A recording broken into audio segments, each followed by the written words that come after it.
Hello po mga kababayan, kamusta po kayong lahat? And once again, welcome back po sa ating channel, Simply Talkies Vlog.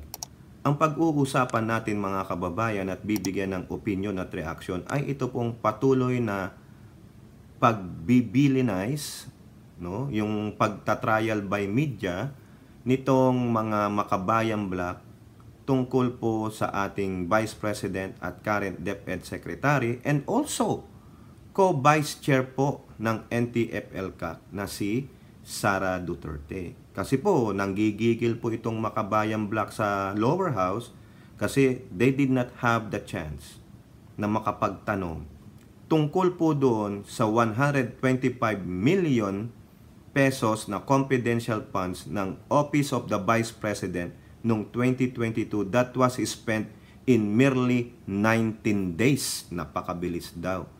So sabi nila, matatanong nila si VP Sara during that budget hearing. No, talagang anticipated yan. Kasi sabi naman nila na sinabi rin ni VP na she will answer those. Pero hindi naman sinabi na dun aanswerin sa budget hearing.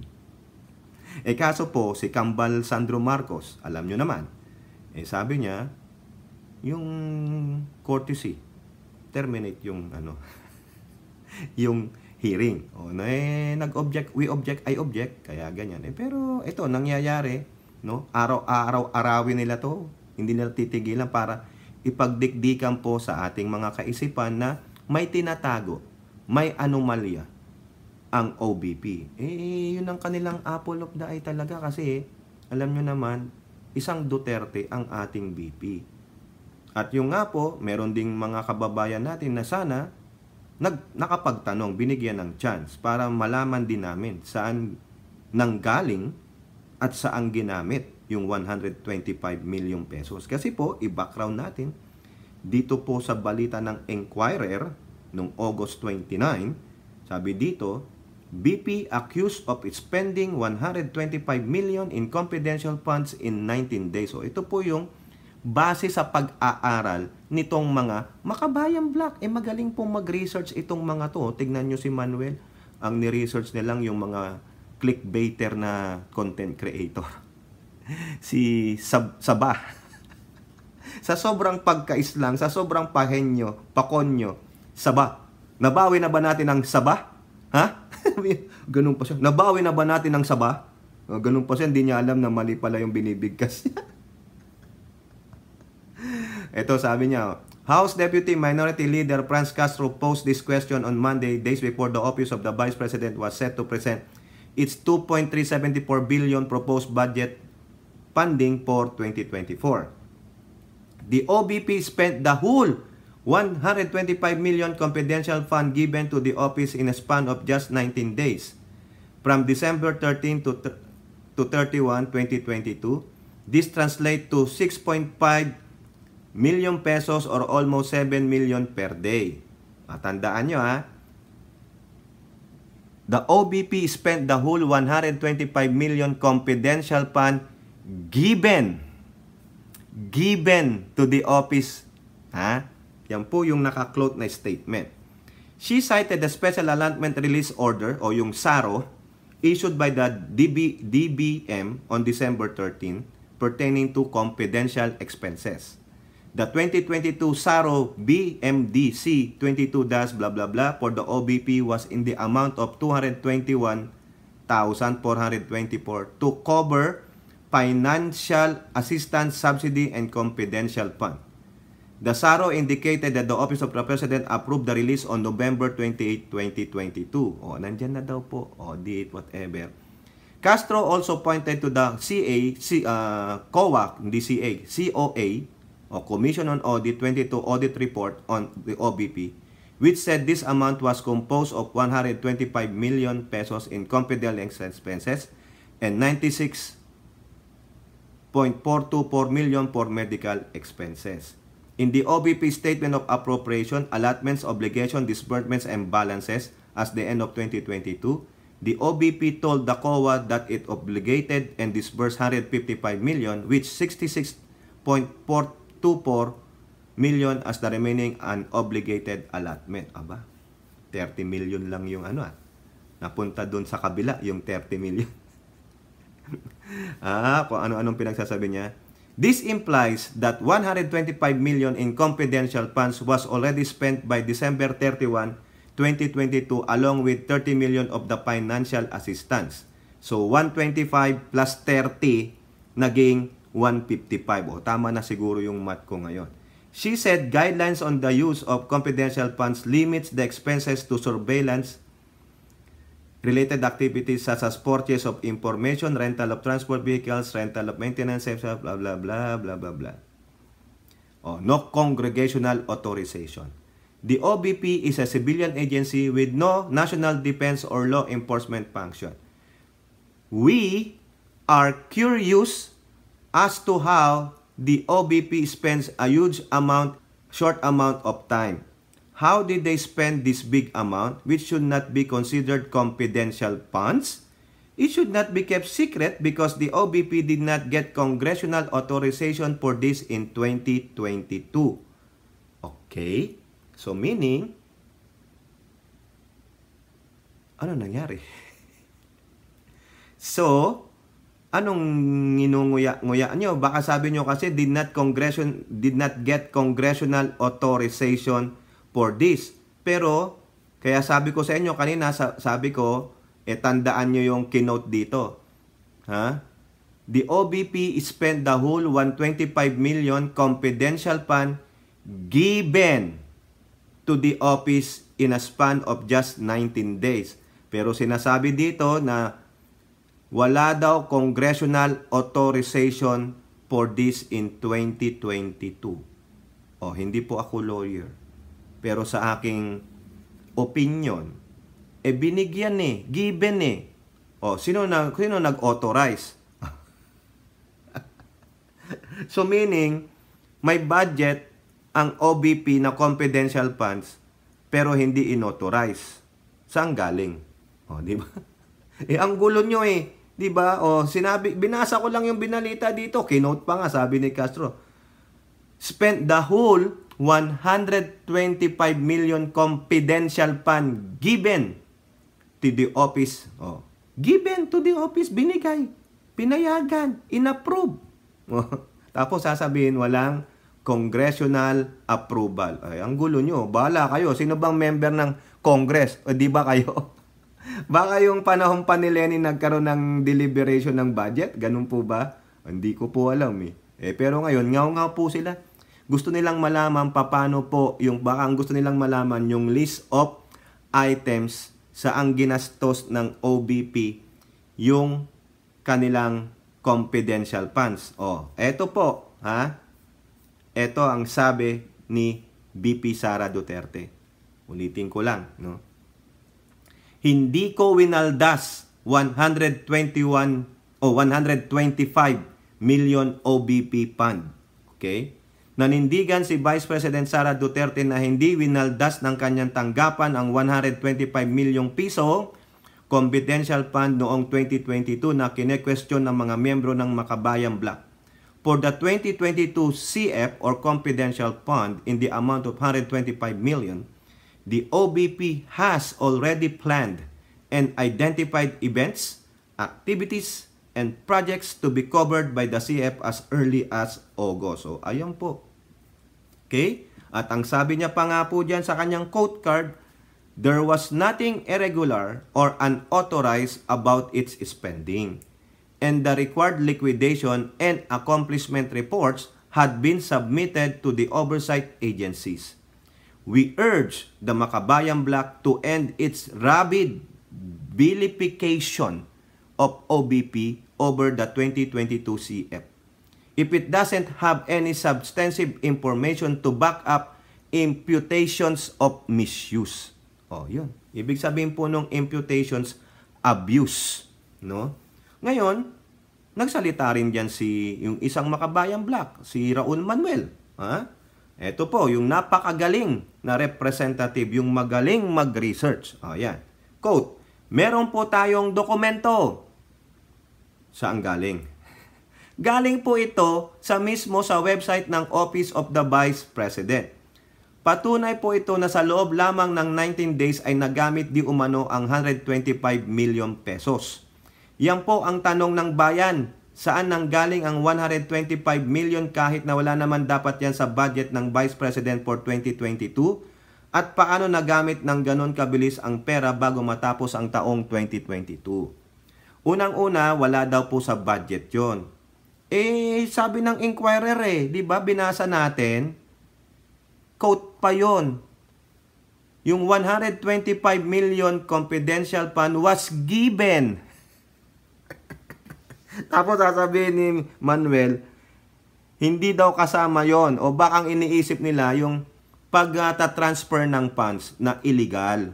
Ang tanong, saan galing yung 125 million? Galing ba yan sa ibang pondo ng department? Kinuha ba ni BP Sara sa pondo ng DepEd? O sa ibang department, the likes of DILG, sa National Security Agency? Ganun po ba? Kung may nakikita po kayong ganon at based na rin dyan sa dokumento mo, no, na napakababaw na kinuha mo pa sa mismong Office of the Vice President na andyan na yung listahan. Ang pinagtataka nyo lang, saan galing yung 125? Bakit hindi mo basahin yung report ng Inquirer na paulit-ulit kong binasa? Was given to. Di po ba? O gusto ba bang ulitin ko yun, Manuel? Ha?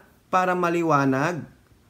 Kung gusto mo, basahin mo, intindihin mo yung report ng Inquirer, no, ibibigay ko yung link dyan sa aking description ng video na ito. Di po ba? Naghahanap ka saan niya ginastas? Ayan, no? Sa larawan na yan, mga kababayan, pinakita niya yan. Ay, nandyan. Transparent pa nga ang OBP, walang tinatago sa inyo. Kini-question nyo lang, bakit napakabilis at saan galing yung pera? Yung saan galing yung pera, nandun sa report ng Inquirer. Confidential fund of 125 million was given. Kayo naman. Ngayon, kung nakakita kayo ng anomalya tulad ng illegal transfer or disbursing of funds, then do a specific action. Imbestigahan nyo siya, hindi yung sa budget hearing. Create another hearing. Ito, paulit-ulit tayo para tayong siramplaka dito. No? Tawagin nyo siya tulad nung ginagawa ni Rapi Tulfo, hindi po si Ramon. Si Rapi Tulfo, di ba? Nagga-grandstanding siya doon sa kanyang mga hearing. No? Pinagsasabihan niya ng masasakit na pananalita yung mga kanyang resource person. They're being vilified and parang guilty na. Sila ng suspect. No? Grabe po yung mga yon. Ganyan. Gawa kayo ng congressional hearing ninyo. Di po ba? Ang ginagawa ninyo araw-araw niyong sinasabi, nasaan yung 125 million? Andiyan, hawak-hawak mo yung report. Ang inaano nyo lang, bakit naman napakabilis? Sabi ng BP, nung August pa lang, meron na kaming proyekto. Wala nga lang pondo. O nung naibigay yung pondo, larga. Lang palang patagalin niya pa yung pondo. Diba? Sa kamay niya, hindi naman yata mag-i-interest yan. Hindi naman siya bangko. Maganda nga yun, nagastos ang pera sa tamang pamamaraan. Nandyan, hawak-hawak niya. Ngayon, kung may problema ka sa mga expenses items dyan, questionin mo sa tamang forum. Di po ba? Tama, mali. Ano po ang sabi dito, ni Sandro Marcos? Kasi si Kong Sandro po ang nagbigay ng yung courtesy, parliamentary courtesy, sabi niya. Ngayon, binatikos din. Si Kambal, Sandro Marcos dyan, binatikos po. Ngayon, dito po sa Twitter, sumasagot po yan. Ito, ipinasa po sa atin ng ating kasamahan sa social media, yung mga pro-government din po. Ayan po ang sagot ni Sandro Marcos dito po sa mga Twitter warriors, no? Sabi niya, in other words, round 1 pa lang yan. May round 2 pa sa plenary in September in which the OBP will be asked to explain whatever needs explaining. Ayun naman pala. Meron pa palang round 2. Bakit hindi yan ang sabihin ninyo, Makabayang Black? Ikaw, Manuel, binibilipay mo si Sara. Ikaw, Castro, binibilipay mo si Sara. Ikaw, Brosas, binibilipay mo, sinabihan mo pang nagtatago sa saya ng Kongreso. Eto naman pala, mas matalino pala si Sandro sa inyo Alam niya yung kalakaran yung proseso, may round 2 pa pala. At sa plenary pa. Hindi lang yung isang room dyan. Plenary po, sa plenary. That you have the rights na tanungin ang OBP. At wala na pong parliamentary courtesy na ibibigay sa kanya. Yan maliwanag na sinabi ni Marcos, ni Sandro. Ako lang po yung nagsabi ng parliamentary ha. Sabi niya, itong September, round 2 sa plenary. O anong inangak-ngak ng Makabayan Black? You still have the chance pala. Tapos ngaw-ngaw kayo ng ngaw-ngaw. Di po ba? Eto po ang sabi niya. Hi po, as I said previously, this has been a standard practice for as long as I can remember, and the OBP is then given the opportunity to explain everything during plenary debates in September. Maliwanag. Meaning, there's still a round 2 where they will be asked to clarify any concerns. Ayun naman pala. Di po ba? Please refer to my second tweet po. May round 2 po pa ito in 2 weeks. In 2 weeks, antayin natin. Where the OBP will be asked on the congressional floor to explain any of and all questions regarding the spending of their department. Ayun naman pala. Maluwagang bulwagan pa sa plenary pa. At least lahat doon maririnig. Yung mga guests maririnig. Kayo dyan na yung mga nagtatanong, yung mga nagtitweet-tweet na hindi daw na-audit ng COA ang CIF. Yun na. Manghingi kayo ng permiso sa Kongreso na kayo ay umattend doon sa plenaries. Ito, ng House of Representatives para kayo makadalo at malaman nyo ang explanation. Di po ba? Buti pa itong si Kambal Sandro. Bright. Si Manuel, nagbabright-brightan. Kala nyo katapusan na ng mundo. No? Ayun, no? Kita nyo? Mabuti na lang mga kababayan, may isang Sandro Marcos na nagpapaliwanag at sumasagot sa katanungan at mga question ng mga mamamayan. Pero itong tatlong Makabayan Blacks and their likes ay vilification, trial by media, isasaksak nila yung paulit-ulit na naratiba. Buti pa ito. At least ako, hindi ko po alam ito na meron pa palang round 2. Ikaw dyan, yung magaling na, sino ba yun? Yung kalbo. Basta yata, hindi naman po lahat ng kalbo, no? Nagmamaktol.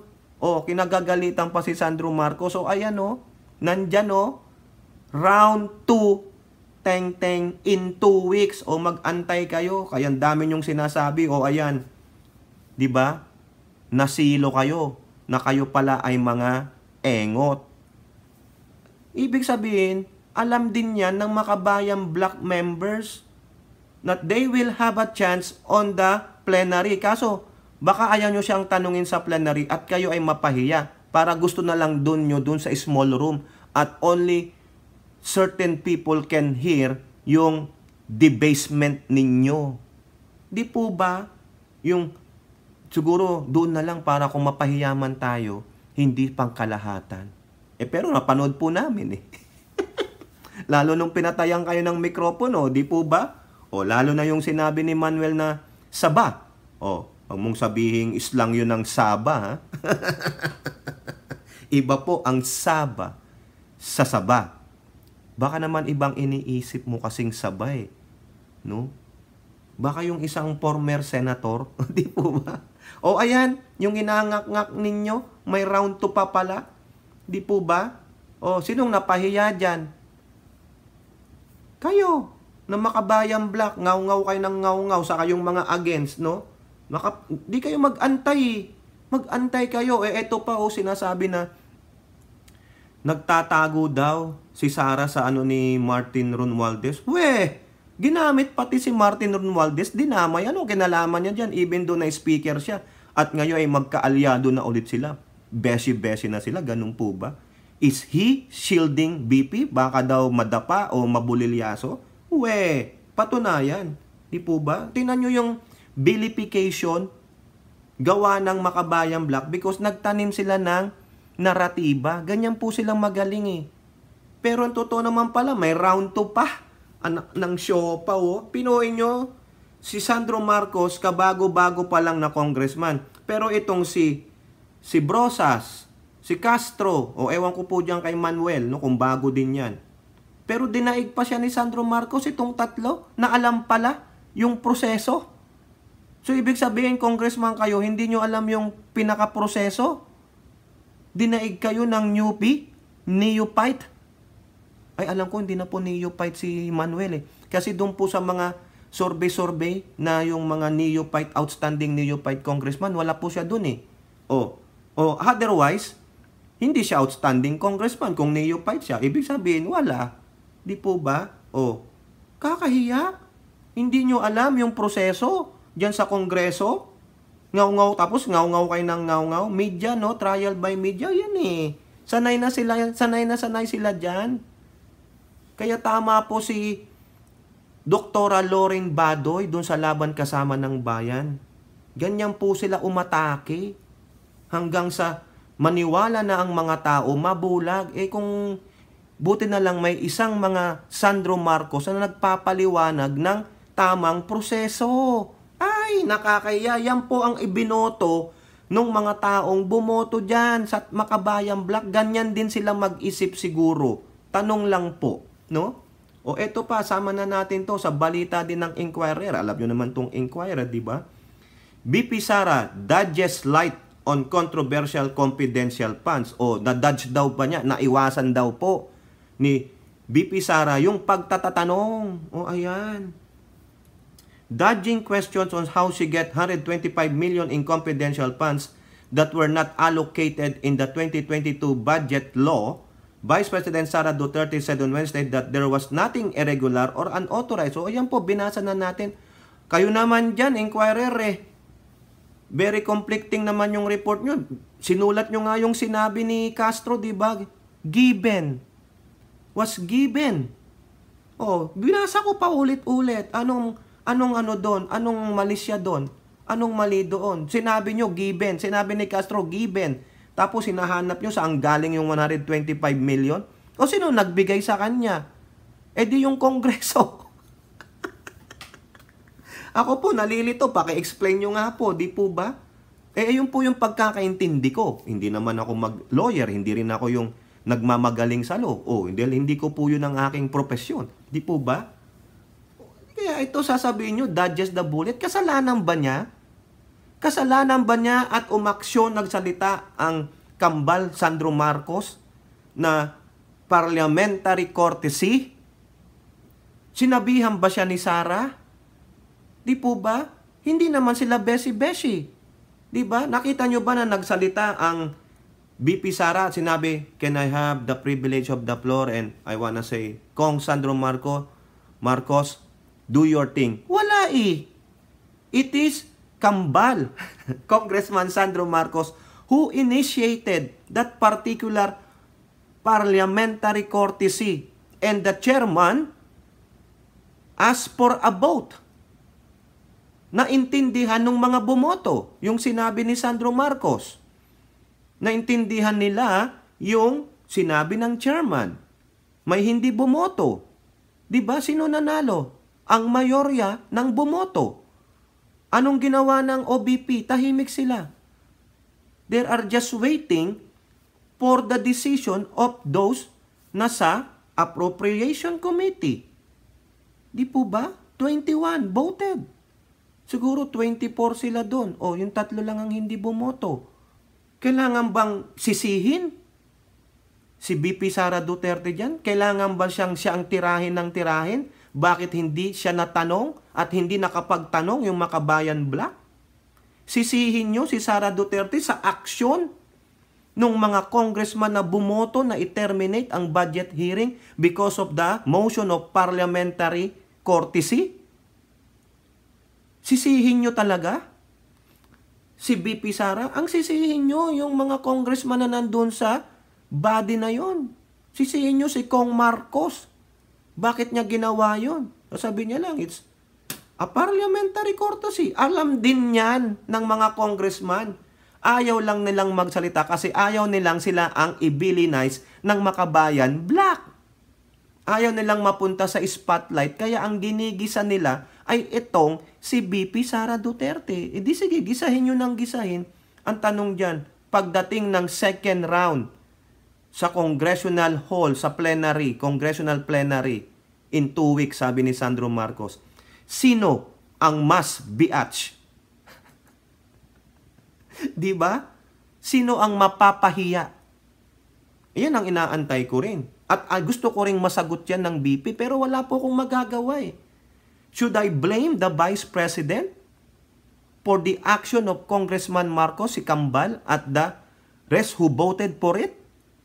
Hindi. Hindi naman ako ganong kababaw. Hindi naman ako ganong katanga. Even though nagbubunyi ako. Di po ba? Sisihin ba naman? Pagsalitaan ng mga ganito, dodges. Pagsalitain ng magnanakaw, may tinatago. Tingnan natin kung sino ang merong huling halakhak pagdating ng second round. Di po ba? O kayo po, ano po ang inyong masasabi? Comment down below and don't forget to like and share. Hope to see you on our next videos.